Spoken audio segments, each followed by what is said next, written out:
I know we're not all babies here, but just in case, we don't want anybody to get hurt. The birds will be flying around up and above your heads all over the place. So one of the rules is please don't stand up while the birds are flying. If you need to get up and go to the bathroom, just wait till one of us has the bird and then you can get up and go.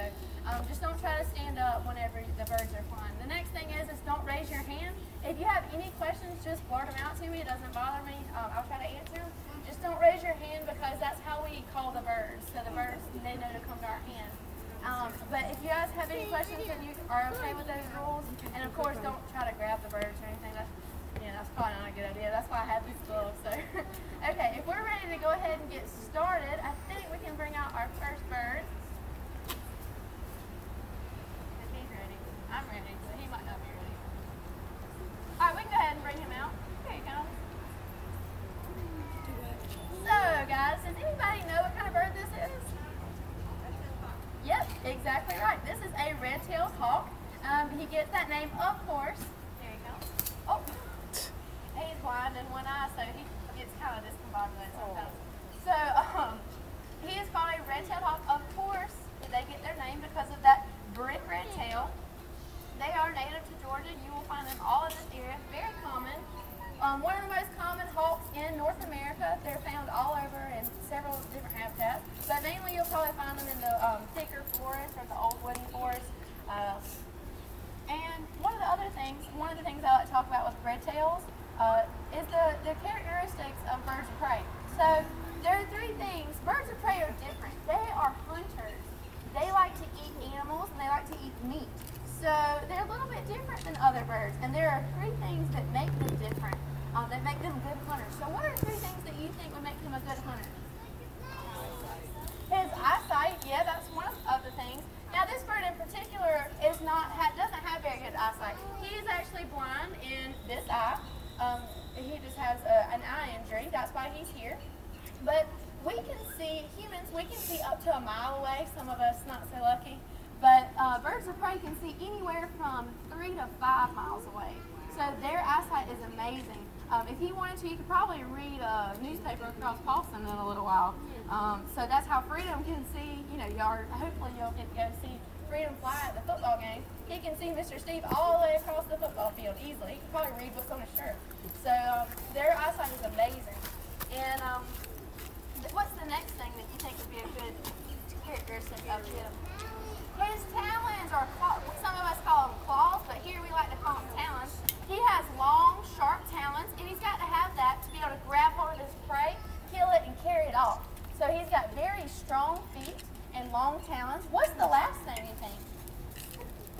All right, well, sit down for me, okay? What's the last thing? His beak, yeah. He has a long, curved, sharp beak, so it's curved. Other birds really have kind of a flat beak. His is curved because he eats meat, and he's got to rip and tear little pieces of meat so he can swallow it. With us, we can chew up our steak with our teeth. Well, he doesn't have teeth, so he's got to be able to rip it and tear it into little tiny pieces so he can swallow it. So one of the things, he is native to this area. He's a pretty big bird too. What do you think he might hunt? What are some things he might eat? Mice, rabbits, squirrels. Yeah, they love squirrels. Squirrels are fun to hunt for these guys. What else? Frogs. You think frogs? Yeah. Even other birds sometimes. So these guys can hunt a large variety of things. They're pretty opportunistic, and one of the things I like to talk about is they hunt diamondback rattlesnakes. Now, what do you know about diamondback rattlesnakes? They're venomous. Yeah, exactly. So that's kind of dangerous to hunt. They're living on the edge here, hunting for a venomous snake. This guy has learned that he does a little dance when he's hunting these rattlesnakes. He puts his wings out and he kind of just shakes them and does a little dance. And he's trying to tempt or taunt the rattlesnake to bite him in the wings. Because what are his wings made out of? Feathers. Yeah, and feathers are just like our hair. There's no blood supply. So he's just trying to get the rattlesnake to bite him in the wings. And when that rattlesnake is up and striking, he's going to stomp on his head and have lunch. So these guys are known to hunt diamondback rattlesnake, or any kind of snake for that matter. So we can we'll get him to fly one more time back and forth for me. He knows that Matt's going to take him back and he doesn't get to have treats anymore. So that's why he's like, all right, I'll hang out with you. So we'll try to this will be his last flight. And he knows that I just said last flight.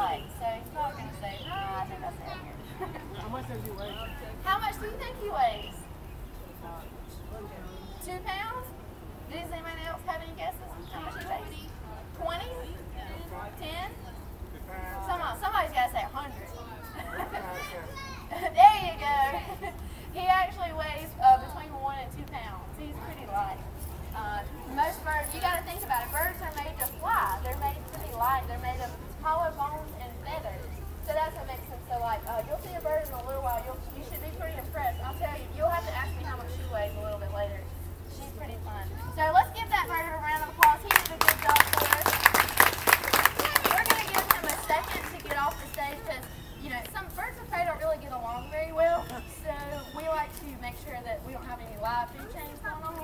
And I know you guys we don't want to see that happen. So we're going to let him get off, and we'll do that and let everybody sit down before we bring out the next bird. We can go ahead and bring out the next bird. Sorry, I'm going to go ahead and apologize. That's a hawk. I'm sorry. That's a hawk. It is a hawk. What kind of hawk is Red tail. Yeah, that's how good his eyesight is. He saw a little tiny piece of meat that I dropped. So, does anybody know what kind of bird this is? Red hawk. You should be able to recognize that noise. Has anybody ever heard of that call before in the wild? And this is called a red-shouldered hawk, and he is native to the wetlands. He's native to Georgia, and he will be found in the wetland habitat. So if you live near a pond or the river or any body of water, you can find these guys here. And I'm sorry, he is very loud. And I can explain that in just a second. So this guy is probably going to talk the whole time because we're feeding him, of course. All right, hold on. Everybody settle? There you go. All right, so this guy he's a smaller bird. Oh. He's a smaller bird, smaller than the red-tailed hawk. Not as common as the red-tailed, but common in our area just because we have a lot of wetlands in this area. And this guy, if he lives near wetlands, if he lives near water, and he's a little bit smaller, what do you think he's going to eat? Not really. He's not that great of a fisher. But what else? Frogs, amphibians, snakes, lizards, things like that. That's what he's mainly going to prey on. Now, he'll, of course, he might even go after other birds, and he might even eat some mice every now and then. Of course, you know, these birds of prey are opportunistic. They'll go for anything. Yeah, they'll probably eat mice too. Exactly. So this guy has a really pretty pattern.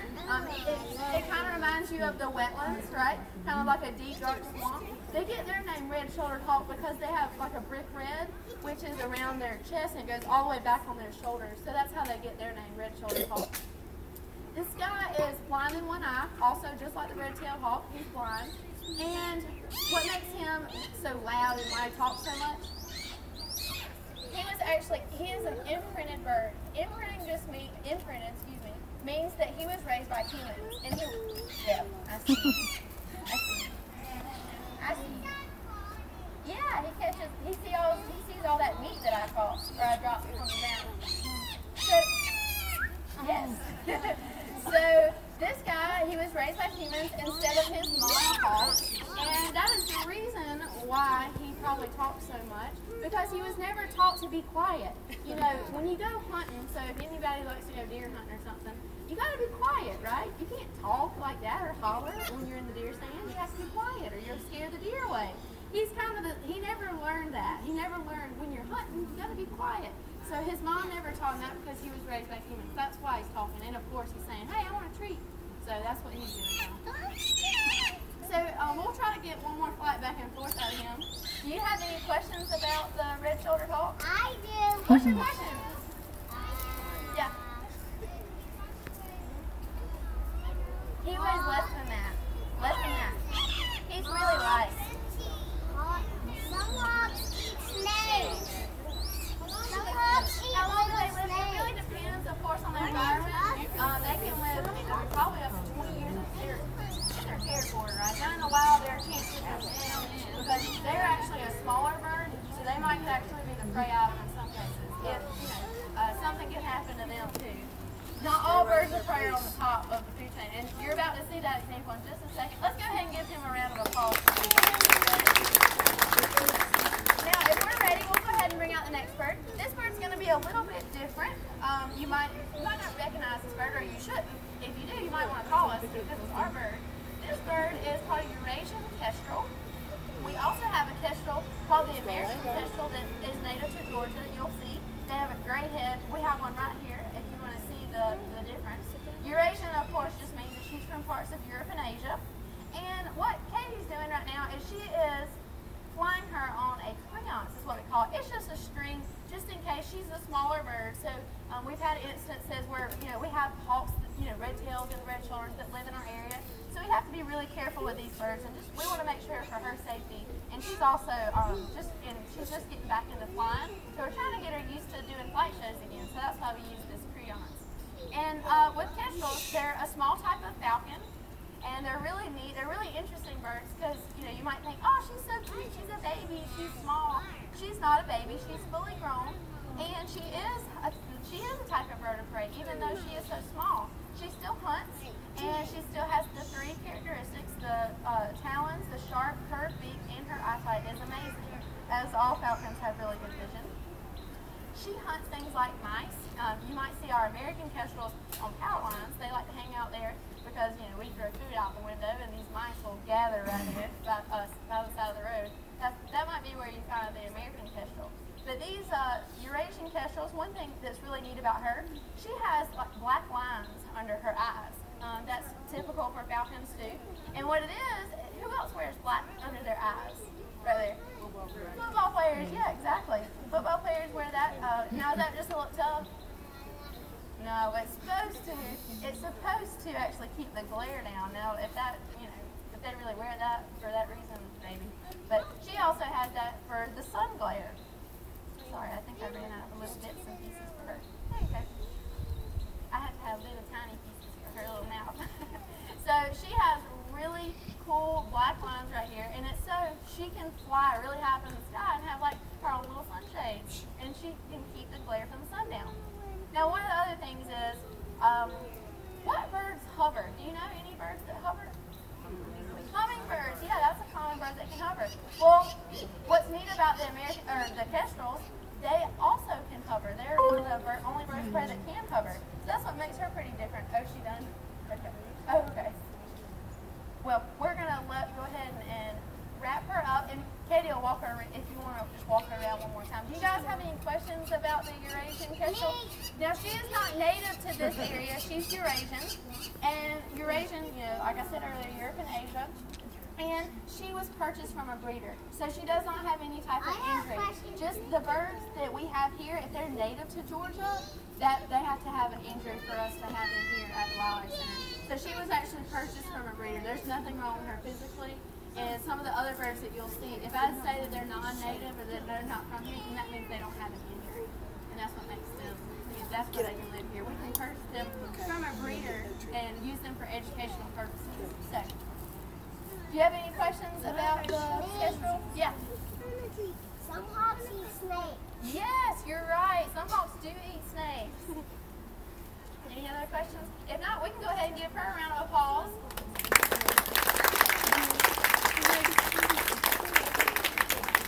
She did pretty good for her just to begin to start flying. She, I think in the last couple of weeks, she just got back into the groove of things. So she did. The birds here get the summer off, if you didn't know. We don't do flight shows during the summertime for that reason. The birds are molting. That just means they lose some of their feathers and they grow new pretty ones. And we give them the summer off so they can go through that process. And also we give them a lot of food and we fatten them up so they're happy and they get the summers off, kind of like we do sometimes. So, if we're ready, we'll go ahead and bring out the next bird. We're going to have fun with this bird. If I can make sure everybody stays in their seat, this bird is going to be, we can have a lot of fun with him, I promise. So, this bird is called a Harris hawk, or some people will pronounce Harris's hawk, and he is from the Sonoran Desert. Does anybody know where the Sonoran Desert is from? Or where's that? Arizona, yeah, out west. And some people would say Africa. The Sonoran Desert is in the United States, so it's out west. And you will find this bird out west. And one of the things that makes Harris hawks different, you know how I kept saying, all right, some of the birds of prey don't really get along, so we have to be careful with them flying out here. We have to make sure that they're separated. Oh, here you go. Well, what makes him different, Harris hawks, they are actually very social birds. These birds have been known to hunt in packs in the wild. So what other kind of animals hunt in packs? Wolves, yeah, lions, I think whales even will hunt in packs. And these guys have been called, they've been nicknamed the wolves of the sky. And the reason why, of course, is because they hunt together in packs. And of course they're going to be more, they figured out they're more successful like that, right? Especially when you're hunting together. And they'll depend on those big females. This is a male, so he's a lot smaller than the female. Oh, there you go. Yeah. Oh, if we get hats or sunglasses, sorry, we get to keep them because that's our policy here.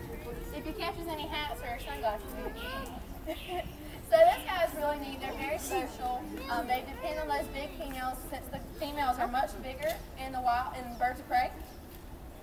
Look, he knows. He's like, I know you didn't put a piece of meat on there. And he's gonna, all right, go vacuum it up. Just vacuum it up. I tricked you. Some of the times he'll just jump down to the ground because he knows it's easier than climb all the way back up there to Matt. He's like, I think I'll just jump on the ground so then she'll give me another treat and I can just jump back and forth. He'll probably do it. I know he will. Let's see if we can get one long flight from him. Oh, slide. He really can't do that, during the summertime. That tin roof gets real hot, and he does a little dance like, ooh, that's hot.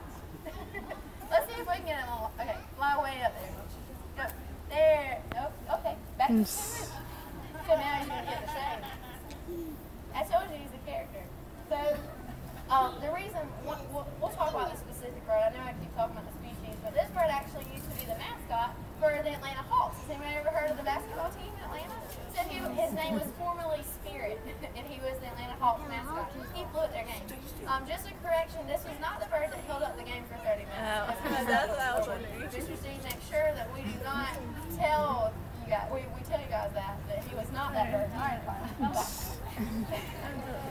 He knows that Matt's going to take him back, so he's like, I'm not going back to Matt.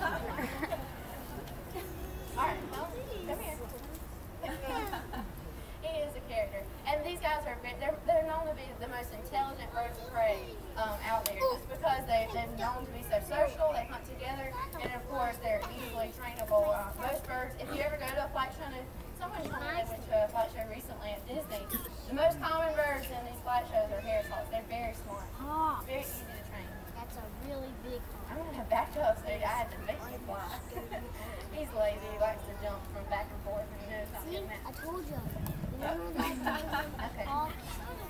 Now, one thing that is useful that we'll talk about, just by jumping down to the ground, when he does fly, do you notice how low he gets to the ground?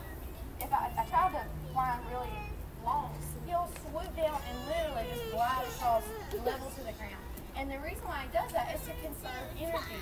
When we're riding a bike and we have a hill to go down and then we got to go back up, we're going to pedal as fast as we can down that hill so we can just coast on up. You don't want to pedal up the hill, right? It's kind of the same concept as him. Flying for these birds are like sprinting for us. So he's figured out that it's much easier to flap his wings when he's going down and then just glide up. I was trying to give you a good example of that. However, flying has been difficult. He's like, hi, how you doing? Yep, he knows. He just knows that I'm not going to, if I don't have anything. Alright, I'm going to make him go to Matt this time. We're going to make it easy for him. Alright, go to Matt. We got it. Do the next one. There we go. Alright, let's give him a round of applause. We'll give him a minute to try to get off the stage because, once again, we don't want to have the birds out here by themselves or out here. So, do you have any questions about the hair call? And that is a male. Of course, he doesn't have a injury in his jaw, so the females are going to be a little bigger. The females in birds of prey are about a third larger, so they are significantly bigger because they've got to protect their babies, right? Got to protect their babies and hunt for their young. So we'll give you just a second. I think if we're ready, we can go ahead and bring out the next bird. Oh, here we go. Here we go. So I thought this would be our grand finale for the day, right? Is that a good grand finale for you? Alright, I'm going to stand right here. So guys, this is called a Eurasian eagle owl, and this is one of the largest owl species in the world. I don't want to. Okay. We'll see if we can get him all the way up here. So he is a Eurasian eagle owl, and one of the largest owl species in the world. Very closely related to our great horned owl here in Georgia. However, he is not found in Georgia. He's found in Europe and Asia. They're found in those areas. They're pretty common. Just like our great horned owls, they have the ear tufts on their heads. Those are not ears. I know you might think they look like ears, but those are not his ears. Owls have ears that are on their face. One of the above this eye, and the other ear is below this eye. So they have asymmetrical hearing. There we go. So these guys have ears on their face, and the reason for that is they have to move their face wherever they can hear. Their eyes are stationed in their head. Their eyes are so big that they can't move their eyes. Me and you, we can roll our eyes, of course, teenagers. Me when I was a teenager, I could roll my eyes a lot. But he can't actually roll his eyes or move them. They're totally set in his head. So he has to move his entire head to be able to see. Some people might say, owls can turn their heads all the way around. Now, he can turn it like 180, but he can't turn it in a full circle. I think at max, he can turn it from 270 degrees that way. And the reason for that is because his eyes are set in his head. So he has to be able to do that. And the reason why he can do that, there we go. The reason why he can turn his head almost all the way around is because he has double the vertebra, or the bones in our neck. He has double what we have. So he has very flexible ligaments, and he can turn his head very easily. So.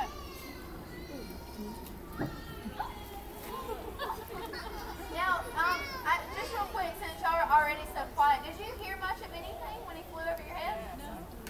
You might have heard a little bit of this, right? Did you hear a little bit of that? He has leather straps on his right there on the bottom that you might have heard. They make a little bit of noise, but honestly, if we took those off, I bet you couldn't hear anything when he flew over. Owls have specially designed feathers. We call them fringe feathers, and their feathers are very soft on the outside, on the edges, kind of like when you wear your jeans too long, and they kind of fray on the bottom. It's the same concept with his feathers, and it makes him where he can pretty much fly almost and be completely silent. The air doesn't pass over them like the hawks. The hawks are kind of loud, and why do you think he might need that? He hunts at night, and he's got to be quiet. These guys are excellent nighttime hunters. Now, what is it called whenever birds they hunt at night? Huge. Nocturnal. That's what he is. He's nocturnal. Huge. And he has very special, of course, what's the first thing that you notice about him? Is his eyes, right? His eyes are huge. If we had eyes the size of his, proportionate to our body, we would have 2 5-pound softball eyeballs. So we would look pretty crazy with eyeballs like that. And he's got to have that, of course, so he can hunt at night. And has anybody ever been to the Atlanta Dome, the football stadium where the Atlanta Falcons play? If you were to go to the Atlanta Dome and turn all the lights off and put a little birthday candle on the 50-yard line, you would be able to hunt successfully with just one little tiny candle, with all the lights off. They can't hunt in pitch darkness. They have to have a little bit of light, but they can have one star in the sky and be able to hunt successfully. Just one little bit of light to bring into his eyes. So they're pretty amazing when it comes to nighttime hunting. Oh, it did? Oh, I'm sorry. Now this is a male, so can you imagine how big the female is? Even bigger than that. There we go. He was a super size before he can come over here. We'll try to get him back over there and I'll try to bring him down. So this guy also, one of the other things I was going to tell you, did you notice how we're not flying him from person to person? We're flying him on these perches. The reason why we do that is owls are very instinctive hunters, and one of the things with food, that's what we're doing. We're feeding him, we're giving little treats, and owls are very instinctive in that when they hunt, or if they think of food, they will squeeze their feet as hard as they can. If he squeezes his feet as hard as he can, that's about 800 pounds per square inch in 1 foot. That's like dropping a refrigerator on my hand if you were to do that on my hand. So he is very powerful. They've been known to hunt things as big as a small deer. So they can probably land on their back and easily break their spine with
like, I'll think about it. No, ma'am, you're fine. These owls are just kind of, lazy, slow moving, so take your precious time. There we go. Now, can you see how big his wingspan is? That is where they get their name, the eagle owl. Not because they're part eagle, part owl, but their wingspan is about the size